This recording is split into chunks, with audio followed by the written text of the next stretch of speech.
Hello दोस्तों, नमस्कार। Way of maths channel में आपका फिर से स्वागत है। मैं हूं एम के गुजर और इस वीडियो में लेके आया हूं नॉर्थ सेंट्रल रेलवे एनसीआर के झांसी डिवीजन में दिनांक 10 सितंबर 2023 को एक ट्रेन मैनेजर का पेपर हुआ है। उस ट्रेन मैनेजर के पेपर का चौथा भाग। इस पेपर में 110 क्वेश्चन है। 1 से लेकर के 30 तक का पहला वीडियो, 31 से लेकर के 60 तक का दूसरा वीडियो और 61 से लेकर के 90 तक का तीसरा वीडियो मैंने पहले जारी कर दिया है। उनका लिंक सारा डिस्क्रिप्शन में दे रखा है, वो आप वहां से जरूर देखें। और इस वीडियो में क्वेश्चन नंबर 91 से लेके आया हूं। देखते हैं question number 91।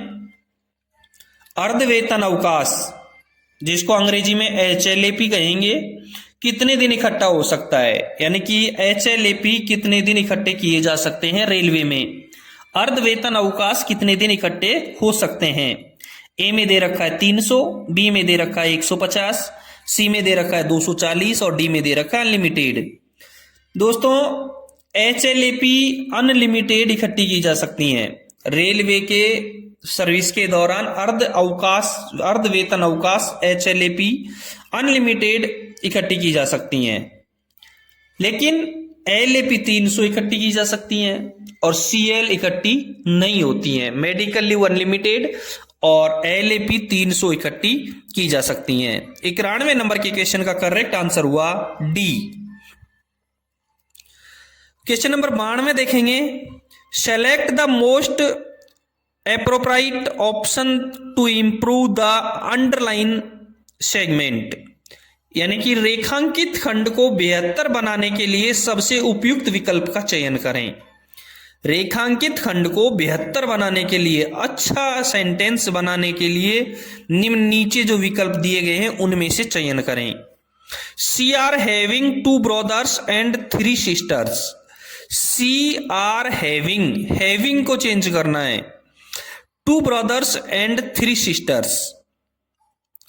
C are having वो रखता है 2 ब्रदर्स 2 भाई एंड 3 सिस्टर्स और 3 बहनें, यानी कि उसके 2 भाई और 3 बहनें हैं। वो 2 भाई और 3 बहन रखती है। ए में नो इंप्रूवमेंट, बी में दे रखा है इज हैविंग, सी में हैज दे रखा है, डी में हैव दे रखा है। और करेक्ट आंसर, यदि हैविंग की जगह हम हैज लिख देंगे, हालांकि हैज लगाने से भी सेम अर्थ आता है, लेकिन सेंटेंस शुद्ध हो जाता है और बेहतर हो जाता है। She are has 2 brothers and 3 sisters present tense को दर्शाता है। वो प्रेजेंट टेंस को दर्शाता है कि वह 2 भाई रखती है और 3 बहनें हैं। वह 2 भाई और 3 बहनें हैं। इसलिए 92 नंबर के क्वेश्चन का करेक्ट आंसर होगा C. C are has 2 brothers and 3 sisters. Question number 93 देखेंगे। दोस्तों, यदि आपने चैनल को सब्सक्राइब नहीं किया है तो एक बार चैनल को सब्सक्राइब जरूर कर दें। अपने दोस्तों को वीडियो शेयर जरूर करें। यदि आपके डिवीजन में कोई डिपार्टमेंटली पेपर हुआ है तो मुझे व्हाट्सएप नंबर पे या टेलीग्राम चैनल पे जरूर भेजें। यदि आपको इन पेपरों का टेलीग्राम चैनल से PDF डाउनलोड करना है तो उसका लिंक नीचे डिस्क्रिप्शन में दिया हुआ है। आप प्रत्येक पेपर का PDF डाउनलोड कर सकते हैं। डिस्कस के लिए व्हाट्सएप चैनल का लिंक दे रखा है, उस पे जाएं और व्हाट्सएप ग्रुप में सम्मिलित हों और डिस्कस करें। 93 नंबर का क्वेश्चन देखें। One who pose many talent is called. One who pose many talents is called, वह कहलाता है जिसके पास अनेक प्रतिभाएं होती हैं। वन वर्ड है। ए में दे रखा है एक्सेप्शनल, बी में दे रखा है विजडम, सी में दे रखा है वर्सटाइल और डी में दे रखा है नोबल। ए का जो अर्थ होता है एक्सेप्शनल, वो उसका अर्थ होता है असाधारण। देखो, पहले वन वर्ड के लिए लाइन देखो कि वह क्या कहलाता है जिसके पास अनेक सारी प्रतिभाएं होती हैं। Talents, money talents is called, वह क्या कहलाता है जिसके पास अनेक सारी प्रतिभाएं होती हैं। एक्सेप्शनल यानी असाधारण, बी में दे रखा है विजडम यानी बुद्धि, सी में दे रखा है वर्सटाइल यानी कि बहुमुखी, और एक्चुअल में वो बहुमुखी कहलाएगा। इसलिए 93 नंबर के क्वेश्चन का करेक्ट आंसर होगा सी। डी में दे रखा है नुबिल यानी दाम्पत्य। 93 नंबर का question, one who possesses many talents is called is versatile, बहुमुखी, जिसके पास अनेक प्रतिभाएं हो वह बहुमुखी कहलाता है। 93 नंबर के क्वेश्चन का correct answer C. Question number 94 देखेंगे, choose correct word in given sentence. Choose correct word in given sentence, यानी कि नीचे दिए गए सेंटेंस के लिए करेक्ट वर्ड चुने। The earth round the sun, the earth पृथ्वी राउंड द सन घूमती है सूर्य के, घूमती है शब्द लेना है। ये सेंटेंस प्रेजेंट टेंस का है। ए में मूज, बी में मूड, सी में मूव, तो प्रेजेंट टेंस का है तो मूव जाएगा। यानी पृथ्वी सूर्य के चारों ओर घूमती है। MOVES या ES लगा हुआ है। 94 नंबर के क्वेश्चन का करेक्ट आंसर रहेगा A, the earth moves round the sun. Question number 95 देखेंगे, choose correct word in given sentence. एक ही चीज लिखी है, नीचे दिए गए सेंटेंस के लिए करेक्ट वर्ड चुनिए। Shiva has no control his temper, Shiva has no control his temper, Shiva अपने स्वभाव पर नियंत्रण नहीं है। ए में 8 दे रखा है, 8 यानी पर, बी में इन दे रखा है, इन यानी में, सी में ओवर दे रखा है यानी ऊपर, और डी में आफ्टर दे रखा है। स्वभाव के चारों तरफ का बोध करवाने हेतु ओवर का प्रयोग किया जाएगा। किसका? ओवर का, यानी कि Shiva has no control over his temper, उसके गुस्से पर, उसके स्वभाव पर। शिवा का अपने स्वभाव पर कोई नियंत्रण नहीं है। इसलिए 95 नंबर के क्वेश्चन का करेक्ट आंसर रहेगा सी। क्वेश्चन नंबर 96 देखेंगे, प्रेफिक्स वन वर्ड, एक शब्द उपसर्ग करें। एडवांटेज, एडवांटेज का मतलब होता है फायदा, और फायदा इसका एक उपसर्ग, शुद्ध उपसर्ग क्या होगा? DE लगा रखा है, डी एडवांटेज, बी में RE लगा रखा है, री एडवांटेज, और सी में डिस लिख रखा है, डिसएडवांटेज, और डिसएडवांटेज का मतलब होता है हानि। करेक्ट आंसर रहेगा इसका सी। 96 नंबर के क्वेश्चन का करेक्ट आंसर रहेगा C, advantage opposite disadvantage. Question number 97 देखेंगे, प्रेजेंट मिनिस्टर ऑफ रेलवेज, वर्तमान में भारत का रेल मंत्री कौन है? ए में पीयूष गोयल, बी में अमित शाह, सी में राजनाथ सिंह, और डी में अश्वनी वैष्णव। ध्यान रहे, ए में जो पीयूष गोयल दे रखा है ये 3 सितंबर 2017 से 2021 तक भारत का रेल मिनिस्टर था। बी में अमित शाह दे रखा है, वो गृह मंत्री रहे हैं, 2019 से अब तक 32वें गृह मंत्री हैं। सी में राजनाथ सिंह दे रखा है, जो 2019 से आज तक रक्षा मंत्री हैं। बच गया डी, करेक्ट आंसर रहेगा इसका D. Present minister of railway is Ashwini Vaishnaw. Ashwini Vaishnaw 40वें रेल मिनिस्टर रहे हैं, 7/7/2021 से आज तक ये रेल मंत्री हैं। इसलिए 97 नंबर के क्वेश्चन का करेक्ट आंसर रहेगा डी। क्वेश्चन नंबर 98 देखेंगे, the capital of Uttarakhand is, Uttarakhand की राजधानी क्या है? उत्तराखंड की राजधानी क्या है? ए में दे रखा है देहरादून, बी में दे रखा है चंडीगढ़, सी में दे रखा है दार्जिलिंग। देहरादून उत्तराखंड की राजधानी है, बी में जो दे रखा है चंडीगढ़ ये पंजाब की राजधानी है। इसलिए करेक्ट आंसर रहेगा इसका ए। 98 नंबर के क्वेश्चन का करेक्ट आंसर रहेगा ए, उत्तराखंड की राजधानी देहरादून है। उत्तराखंड की राजधानी देहरादून है। बी में दे रखा है चंडीगढ़, चंडीगढ़ पंजाब की राजधानी है, दार्जिलिंग किसी की राजधानी नहीं है। क्वेश्चन नंबर 99 देखेंगे, क्वेश्चन नंबर 99 में लिखा है Chandrayaan 3 is related with, Chandrayaan 3 का किससे रिलेटेड है? चंद्रयान 3 किससे रिलेटेड है? ए में इंडिया, बी में अमेरिका, सी में रसिया, और डी में चाइना। चंद्रयान 3 का जो प्रक्षेपण है वो सतीश धवन अंतरिक्ष केंद्र श्री हरिकोटा से 14 जुलाई 2023 को शुक्रवार को भारतीय समयानुसार 2:35 पे दोपहर को हुआ था। इसी के साथ भारत चंद्रमा के दक्षिणी ध्रुव पर सफलतापूर्वक अंतरिक्ष यान उतारने वाला पहला और चंद्रमा पर उतरने वाला चौथा देश बन गया है। इसलिए चंद्रयान तृतीय भारत से संबंधित है। 99 नंबर के क्वेश्चन का करेक्ट आंसर रहेगा ए। 99 नंबर के क्वेश्चन का करेक्ट आंसर रहेगा ए। क्वेश्चन नंबर 100 देखेंगे। Where will be Kumbh Mela in the year 2025? 2025 में कुंभ का मेला कहां लगेगा? ए में दे रखा प्रयागराज, बी में उज्जैन, सी में नासिक और डी में नॉन ऑफ दीज। ध्यान रहे, प्रयागराज में 2013 में मेला लगा था। कुंभ का मेला हर 12 वर्ष बाद लगता है। 2013 में प्रयागराज में लगा था तो 2025 में प्रयागराज में लगेगा। इसलिए 100 नंबर के क्वेश्चन का करेक्ट आंसर रहेगा ए। बी में जो उज्जैन दे रखा है, उज्जैन में 2016 में लगा था, अब 2028 में लगेगा। सी में दे रखा है नासिक, नासिक में 2003 में लगा था और अब 2015 में लगेगा। 100 नंबर के क्वेश्चन का करेक्ट आंसर हो गया ए। क्वेश्चन नंबर 101 देखेंगे। केंद्र सरकार की राजभाषा क्या है? ए में हिंदी, बी में इंग्लिश और सी में दे रखी है दोनों। भारतीय संविधान के अनुच्छेद 341 के जो 1 में देवनागरी लिपि में हिंदी को संघ की राजभाषा घोषित किया गया है। भारतीय संविधान के अनुच्छेद 341 के 1 के अंतर्गत देवनागरी लिपि में हिंदी को संघ की राजभाषा घोषित किया गया है। 101 नंबर के क्वेश्चन की करेक्ट आंसर रहेगा ए हिंदी।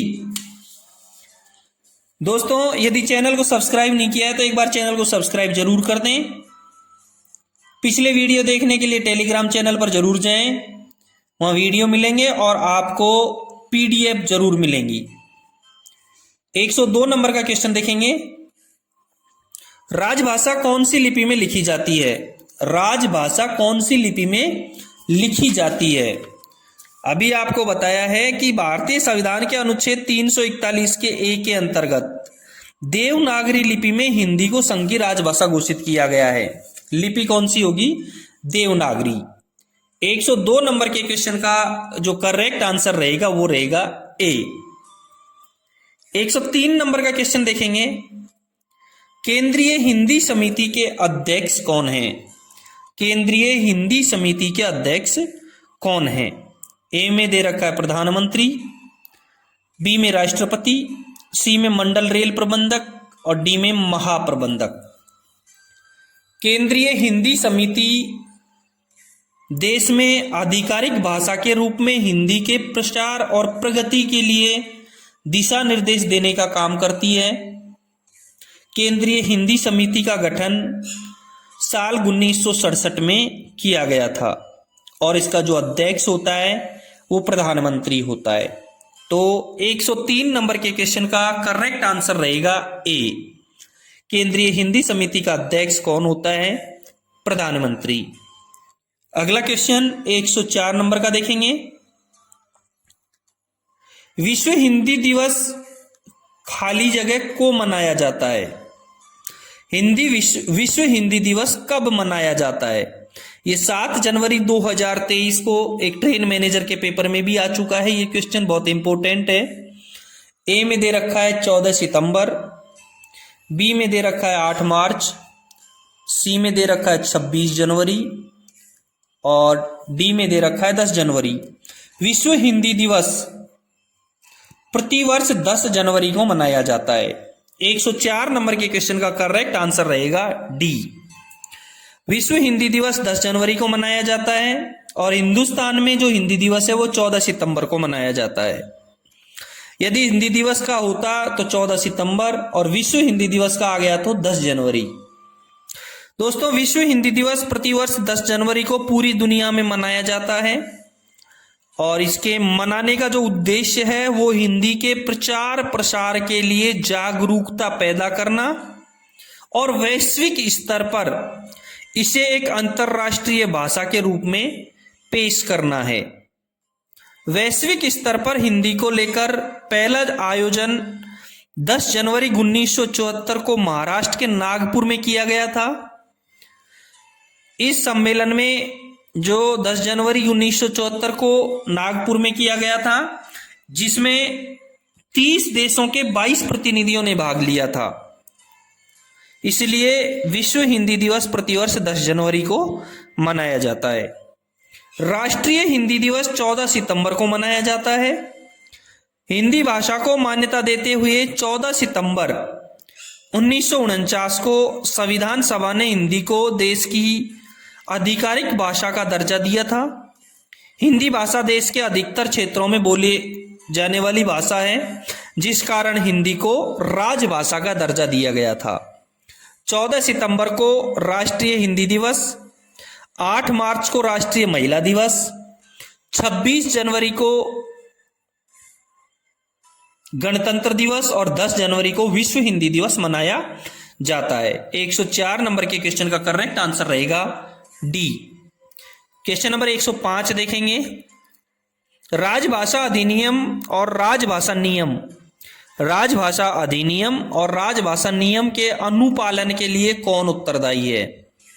ए में प्रधान विभागाध्यक्ष दे रखा है, बी में कार्यालय का प्रशासनिक प्रधान, बी सी में मुख्य राजभाषा अधिकारी और डी में प्रधान मुख्य कार्मिक अधिकारी।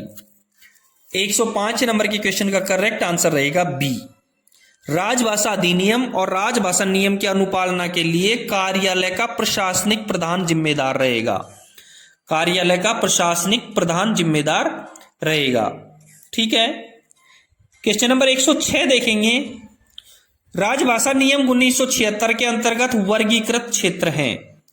ए में दे रखा है 1, 2 व 3, बी में दे रखा है कै, खे व गे, सी में दे रखा है च, छ व जे और डी में दे रखा है पूर्व, पश्चिम व उत्तर।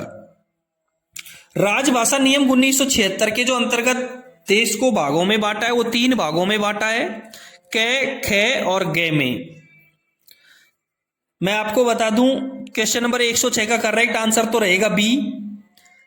जो कै, खे, गे बांटे गए हैं उनमें कौन कौन से राज्य या केंद्र शासित प्रदेश सम्मिलित हैं, वो भी मैं बता देता हूं आपको। कै में बिहार, सबसे पहले कै क्षेत्र बताता हूं, बिहार, हरियाणा, हिमाचल प्रदेश, मध्य प्रदेश, छत्तीसगढ़, झारखंड, उत्तराखंड, राजस्थान, उत्तर प्रदेश और अंडमान निकोबार द्वीप समूह और दिल्ली संघ, ये कै क्षेत्र में सम्मिलित है। खे क्षेत्र में है गुजरात, महाराष्ट्र, पंजाब, चंडीगढ़, दमन और दीव तथा दादरा और नगर हवेली।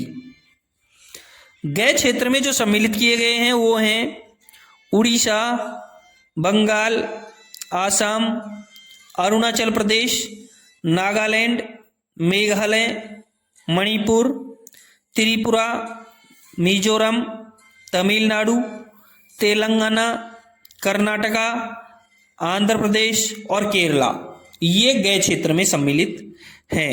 106 नंबर के क्वेश्चन का करेक्ट आंसर हुआ बी। क्वेश्चन नंबर 107 देखेंगे। निम्नलिखित दस्तावेजों में से कौन से दस्तावेज द्विभाषी रूप में जारी करना अनिवार्य है? ए में दे रखा है सामान्य आदेश, बी में संकल्प, सी में संविदाएं और डी में सभी। करेक्ट आंसर रहेगा इसका डी। सारी चीजें द्विभाषी रूप में अनिवार्य हैं। 107 नंबर के क्वेश्चन का करेक्ट आंसर हुआ डी। अगला क्वेश्चन देखेंगे 108 नंबर का। राजभाषा नियम 1976 खाली जगह राज्य पर लागू नहीं है। किस राज्य पर लागू नहीं है? राजभाषा नियम 1976 किस राज्य पर लागू नहीं है? ये एक 7 जनवरी 2023 को एक ट्रेन मैनेजर का पेपर में आया हुआ है, इसलिए बहुत इंपॉर्टेंट है। ए में कर्नाटका, बी में केरला, सी में आंध्र प्रदेश और डी में तमिलनाडु दे रखा है। केंद्र सरकार ने राजभाषा नियम 28 जून 1976 को बनाया। जो 1976 राजभाषा नियम 1976 है उसको 28 जून 1976 को बनाया कुल राजभाषा नियम 12 हैं जो तमिलनाडु को छोड़कर संपूर्ण भारत पर लागू हैं। इसलिए 108 नंबर के क्वेश्चन का करेक्ट आंसर रहेगा डी। 109 नंबर का क्वेश्चन देखेंगे, संविधान की 8वीं अनुसूची में कितनी भाषाएं हैं? आसनसोल डिवीजन के कंट्रोल का पेपर था 9 सितंबर 2023 को, और 7 जनवरी 2023 को एक ट्रेन मैनेजर का पेपर था। इन दोनों क्वेश्चन पेपरों में ये क्वेश्चन आया हुआ है, और भी बहुत सारे पेपरों में ये क्वेश्चन आया हुआ है। इसलिए इंपॉर्टेंट है कि संविधान की 8वीं अनुसूची में कितनी भाषाएं हैं। ए में 19 दे रखा है, बी में 20, सी में 21 और डी में 22। दोस्तों करेक्ट आंसर रहेगा इसका डी 22। और वो भी बता देता हूं कौन कौन सी भाषाएं हैं। असमिया, उड़िया, उर्दू, कन्नड़, कश्मीरी, कोंकणी, गुजराती, डोगरी, तमिल, तेलुगु, नेपाली, पंजाबी, बांग्ला, बोडो, मणिपुरी, मराठी, मलयालम, मैथिली, संथाली, संस्कृत, सिंधी और हिंदी। ये भाषाएं 22 भाषाएं हैं जो भारतीय संविधान की 8वीं अनुसूची में दर्ज हैं। 109 नंबर के क्वेश्चन का करेक्ट आंसर हुआ डी। अगला क्वेश्चन देखेंगे 110 नंबर का। राजभाषा के प्रयोग के संदर्भ में कौन सा राज्य ख क्षेत्र में आता है? 106 नंबर के क्वेश्चन में बताया था कि राजभाषा नियम 1976 के अंतर्गत हिंदुस्तान को 3 भागों में बांटा है, क, ख और ग। मैंने अभी राज्य भी बताए हैं। तो ये कह रहा है कि ख क्षेत्र में कौन सा राज्य आता है। ए में गुजरात दे रखा है, बी में महाराष्ट्र, सी में पंजाब दे रखा है। मैं आपको फिर से बता दूं 106 नंबर की क्वेश्चन वाली लाइन कि ख क्षेत्र में कौन कौन से राज्य आते हैं। गुजरात, महाराष्ट्र, पंजाब, चंडीगढ़, दमन और दीव तथा दादरा और नगर हवेली। इसलिए करेक्ट आंसर हो गया इसका डी, क्योंकि नीचे गुजरात, महाराष्ट्र और पंजाब तीनों दिए हुए हैं। इसलिए 110 नंबर के क्वेश्चन का करेक्ट आंसर हो गया डी। दोस्तों ये था 10 सितंबर 2023 का ट्रेन मैनेजर का पेपर, डिवीजन झांसी और उत्तर मध्य रेलवे का। 110 क्वेश्चन पूरे हो गए, चौथा भाग कंप्लीट हो गया। यदि आपने चैनल को सब्सक्राइब नहीं किया है तो एक बार चैनल को सब्सक्राइब जरूर कर दें। पिछले सभी वीडियोज के लिंक डिस्क्रिप्शन में मिलेंगे। यदि आपको पेपर की पीडीएफ डाउनलोड करनी है तो डिस्क्रिप्शन में टेलीग्राम चैनल का लिंक दिया हुआ है, उस पर जाएं, क्लिक करें और पीडीएफ डाउनलोड करें। धन्यवाद। फिर मिलते हैं अगले किसी वीडियो के साथ में, किसी पेपर के साथ।